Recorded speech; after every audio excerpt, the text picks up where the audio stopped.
नमस्कार श्रोताओं, आप लोग सुन रहे हैं 90.4 में कुमारवाणी और मैं हूं आप लोगों के रेडियो साथी कविता बिष्ट। श्रोताओं, आज का हम यह कार्यक्रम लेके आए हैं हैंडलूम व्यवसाय को लेकर। आज का यह कार्यक्रम हमारे हथकरघा उत्पाद को लेकर है।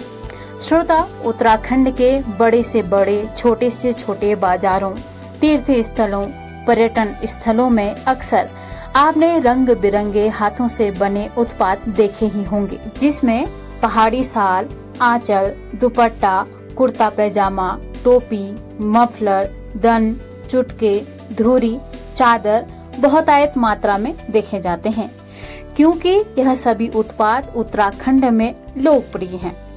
इनकी लोकप्रियता का एक महत्वपूर्ण कारण इनका निर्माण है, क्योंकि यह सभी उत्पाद हाथों से बनाए जाते हैं। इसीलिए इन उत्पादों को हथकरघा उत्पाद यानी कि हैंडलूम के नाम से भी जाना जाता है। वर्तमान में विश्व स्तर पर हथकरघा के उत्पादों का क्रेज बढ़ता जा रहा है।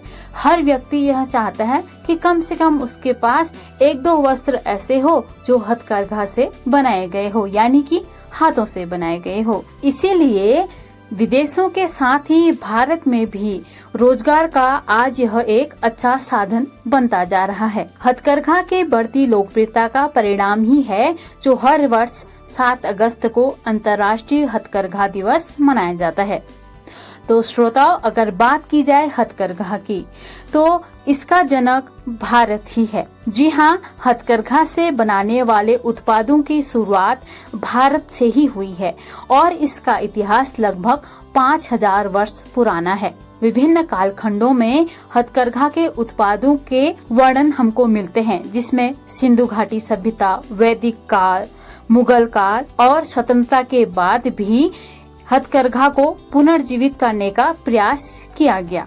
पहले हथकरघा से बने हुए उत्पादों का उपयोग बड़े बड़े राजमहलों, राजाओं, दरबारों में किया जाता था, लेकिन वर्तमान में हम देख रहे हैं इसका उपयोग एक सामान्य व्यक्ति भी करने लग गया है। वैसे तो विश्व स्तर पर बहुत सारे जगहों में हथकरघा का व्यवसाय या उत्पादन किया जाता है, लेकिन हम बात करें भारत की, तो भारत में भी कई राज्यों में हथकरघा उत्पाद अभी चल रहे हैं। और इसी में अगर हम बात करें अपने राज्य यानी कि उत्तराखंड की, तो उत्तराखंड में हथकरघा का व्यवसाय कई पुश्तैनी पुराना है।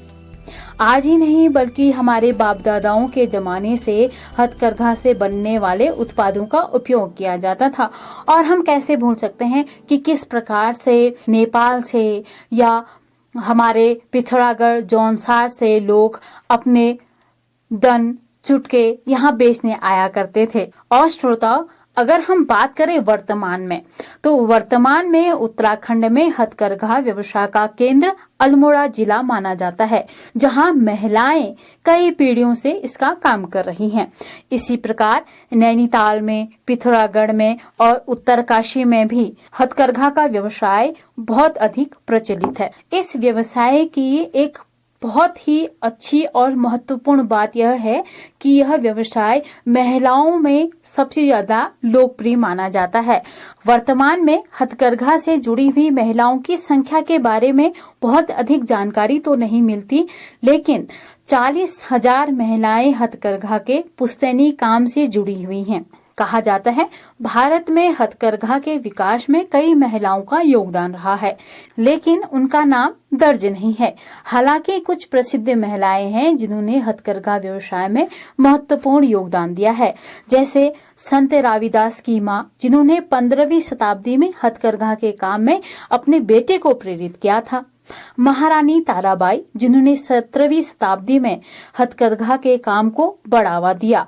सीता देवी, इन्होंने 20वीं शताब्दी में हथकरघा के काम को पुनर्जीवित करने का काम किया। इन महिलाओं के अलावा भारत में कई अन्य महिलाएं हैं जो हथकरघा व्यवसाय में महत्वपूर्ण योगदान दे रही हैं। वैसे तो श्रोताओं, हमारे आसपास इससे जुड़ा हुआ व्यवसाय अभी सीमित है, लेकिन फिर भी बहुत सारी संस्थाएं ऐसी हैं जो इस व्यवसाय को बढ़ाने का काम कर रही हैं और उन संस्थाओं में महिलाओं को इस व्यवसाय से जोड़ा जा रहा है।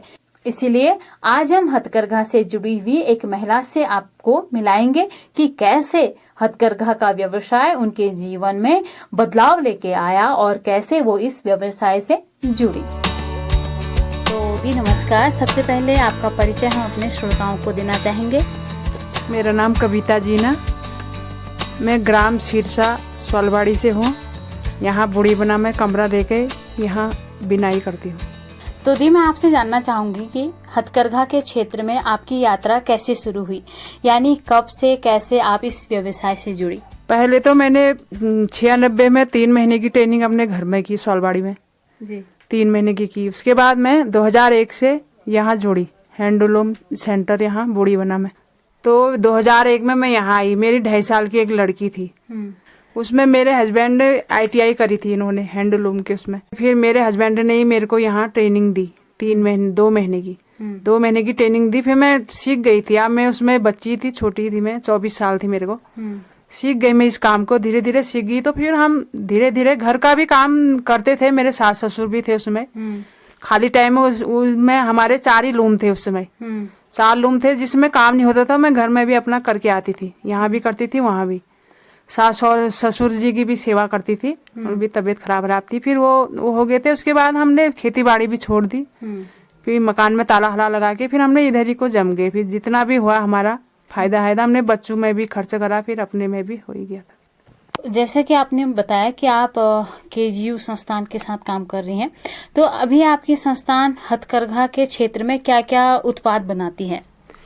हमारे हैंडलूम में KGU संस्था में शॉल बनते हैं, स्टॉल बनते हैं, मॉफलर बनता है, कपड़ा बनता है, यार्डेज, ट्वीट, साड़ी बनती है ऊल की, कॉटन लिनन में भी हम काम करते हैं, सिल्क में भी करते हैं, उसमें भी शॉल, स्टॉल, साड़ी भी बनती है, सॉफ्ट वूल में साड़ी भी बनती है। तो आपकी इसमें क्या भूमिका है? मतलब जैसे शुरुआत से आप यहाँ आए, आपने वो क्या क्या काम किया, कैसे किया, और फिर उसके बाद अभी आप क्या काम करती हैं? मैंने शुरुआत में पहले ट्रेनिंग करी 3 महीने की। उसके बाद मैंने सीख लिया था। फिर सीखा तो मैंने हैंडलूम में विभिंग करी, शॉल बनाया, स्टॉल बनाए, मॉफलर बनाया, जेंट्स शॉल बनाए, कपड़ा बनाया। टोटल मैंने पूरा काम सीखा और बनाया भी, प्रोजेक्ट आगे को भेजते गई। तो उसके बाद 2024 में मैं यहाँ डाइंग में गई, नीचे डाइंग करी। फिर मैंने थोड़े लिनन, कॉटन, इसमें मैंने प्रेस करना सीखा। थोड़े थे 2-4 पीस मैंने विभिन्न करते करते, मतलब इसमें भी मैंने अपना बीच में करते रही। तो मैं प्रेस करना भी सीख गई, धुलाई प्रेस हो गई। उसमें हमने कलर बनाए। फिर वहां से हमारे लिए सफेद वाली लच्छी आई, वो बिना कलर वाली। तो हमने इसमें डाइंग करा, तो ठीक हो गया। मैं हैंडलूम से थोड़ा आगे को पहुंच गई, थोड़ा मेरे को भी आराम मिल गया। तो इस व्यवसाय से जुड़ने के बाद आपके जीवन में कितना बदलाव आया है? क्योंकि पहले का जीवन थोड़ा अलग रहा होगा, उसके बाद विवाह हो गया, फिर आप यहाँ आ गए। क्या क्या बदलाव आपने देखे हैं? पहले तो हम खेती बाड़ी में करती थी, मैंने तो उतना भी नहीं सीखा था। पढ़ाई करते करते मेरे 19 साल में मेरी शादी हो गई थी। पढ़ाई करते करते काम मैंने पहले भी नहीं सीखा था। हम 2 ही भाई बहन थे, सीखा नहीं था मैंने। तो थोड़ा थोड़ा करा। फिर इन्होंने कहा चलो वहाँ ट्रेनिंग भी करा लेंगे, सीख जाएगी तो मेरे साथ हो जाएगा, सब कुछ कर लेंगे हम। तो मैंने सीख लिया था। तो इसके बाद हम इसी काम को करते करते थोड़ा बदलाव, समाज में जाना, आना जाना, बोलना, इधर उधर देखना। हम ट्रेनिंग करने भी एक बार जयपुर में गए, अवनी में गए, वहाँ पाताल भुवनेश्वर। तो एक तो हो गया कि आपके जीवन में कुछ बदलाव आए। अब मैं जानना चाहूंगी कि इस व्यवसाय से आपके परिवार को लाभ पहुंचा, किस तरीके से परिवार की जो है आमदनी इससे हुई, या इसके अलावा भी आपका कुछ अन्य व्यवसाय है, खेती बाड़ी है, या फिर क्या हैंडलूम या हथकरघा से ही आप अपना परिवार का पालन पोषण कर रहे हैं अभी? नहीं, हम तो हथकरघा से ही करते हैं, खेती से तो हमारा कुछ नहीं होता। एक भाई हमारे वहाँ नैनीपुल में ही नीचे रहते हैं, रोड में ही है उनका मकान, वो ठेकेदारी का करते हैं। बड़े वाले हल्द्वानी है, घर में ताला ही लगा रखा, जमीन हमीन तो ऐसी पड़ी है, कुछ होता ही नहीं है, बंदर ही नहीं वो करने देते हैं। खेती बाड़ी नहीं करते हम, हैंडलूम से ही कर लेते हैं अपना। मैंने अपनी बड़ी लड़की को पढ़ाया, इंटर कराया, और उसके बाद मैंने ट्रेनिंग करी उसको। तो आज वो हॉस्पिटल में, मेडिकल उसमें जयपुर में कर रही है। दूसरी वाली को इंटर कराया, उसको पढ़ाया लिखाया, फिर उसको नवोदय में निकल पड़ी हो। तीसरी वाली कसिया लेग में पढ़ी है। थोड़ा हमने दोनों ने ऐसे करा, फिर अपनी मेहनत करी। आज बच्चे हमारे सही उसमें हैं, भरण पोषण सभी हो जा रहा है, पढ़ाई वढ़ाई हुई जा रही है, हो जा रहा मतलब इससे जी। तो आपको क्या लगता है हथकरघा का व्यवसाय वास्तव में महिलाओं के लिए फायदेमंद है? हाँ, महिलाओं के लिए फायदेमंद तो है ही। घर ही में रहते थे, अपना खर्चा, महिलाओं का क्या खर्चा नहीं होता है। हाँ। अपना फोन का खर्चा ठहराई, चूड़ी बिंदी हर चीज ठहराई जी। और महिलाएं मतलब आदमी से उतना मांगने में थोड़ा हिचकिचाती हैं। बिल्कुल। हाँ, तो वो कर सकती है, मतलब अपने पैसे से कुछ भी कर सकती है, अपनी इच्छा पूरी कर सकती हाँ, है, कर सकती किसी है। के सामने हाथ उनको कहने की जरूरत नहीं है। हाँ। अभी आपने बोला कि महिलाओं के लिए तो फायदेमंद है, तो आपकी संस्थान भी क्या महिलाओं को प्रोत्साहित करती है अपने साथ जुड़ने के लिए? हाँ, हमारी संस्था तो बहुत प्रोत्साहन करती है। हमारे संस्था में केजू में अभी 16 महिलाएं हैं और घर का काम भी करती है, बच्चों को भी देखती है, गाय भैंस भी देखती है, सब कुछ सीखा है उन्होंने। टोटल पूरा जो बनता है हमारे वहाँ माल पूरा बनाते हैं। 16 महिलाएं बहुत होती हैं। हाँ। तो कैसे आपकी संस्था महिलाओं को प्रेरित करती है या उन्हें किस किस तरह की सुविधाएं वो प्रदान कर रही है? महिलाओं को जब गर्भवती होती है उस समय हमको 6 महीने का रेस्ट दे देते हैं। हाँ। और थोड़ा ASI से भी उनको फायदा मिलता है। मेडिकल का हम साल में 3,000 रुपये उनको ऐसे देते हैं और रेस्ट भी देते ही हैं। अब जिस समय उनको छुट्टी चाहिए थी वो छुट्टी भी मिली जाती है उनको। तो महिलाओं के लिए थोड़ा सा मतलब एक सॉफ्ट कॉर्नर रखा हुआ है। हाँ, हाँ। कि जब उनको जरूरत होगी तो हम उनको छुट्टी भी दे देंगे। हाँ। और महिलाओं को प्रेरित कैसे किया जाता है अपने संस्थान में जुड़ने के लिए? महिलाओं को हम व्हाट्सएप, जो महिलाओं को जरूरत होती है, जो जैसे मायके में रहते हैं, जिसको जरूरतमंद होती है, हम उनको बुलाते हैं, उनका इंटरव्यू लेते हैं। पहले वो एप्लीकेशन देते हैं, फिर हम एक दिन इंटरव्यू रखते हैं, फिर वो लोग आते हैं। उसमें हम उनको भी 3 महीने की ट्रेनिंग देते हैं। 3 महीने की ट्रेनिंग के बाद वो हेल्परी में करेंगे। पहले तो हेल्परी मतलब उसमें करेंगे, थोड़े वार पर लगाना, रील भरना, इसमें करते हैं। उसके बाद फिर हम दूसरे औरत को, महिला को रखेंगे, तो उसके बाद वो लूम में चली जाएगी। 20 लूम हो गए हमारे पास अभी। और 20 लूम में कितनी महिलाएं अभी बैठती हैं? 10 महिलाएं अभी 10 महिलाएं हमारे लूम चला रही हैं और टोटल सामान बनाती है वो। अच्छा। हाँ। तो यानी कि महिलाओं के लिए बहुत अच्छा भी अच्छा है। हाँ। तो आपको क्या लगता है जैसे कि हथकरघा का व्यवसाय दिन पर दिन बढ़ता जा रहा है, क्योंकि क्षेत्र में इसका थोड़ा सा कम ही विस्तार हुआ है, तो आपको क्या लगता है हथकरघा का व्यवसाय भविष्य में किस प्रकार से आगे बढ़ेगा?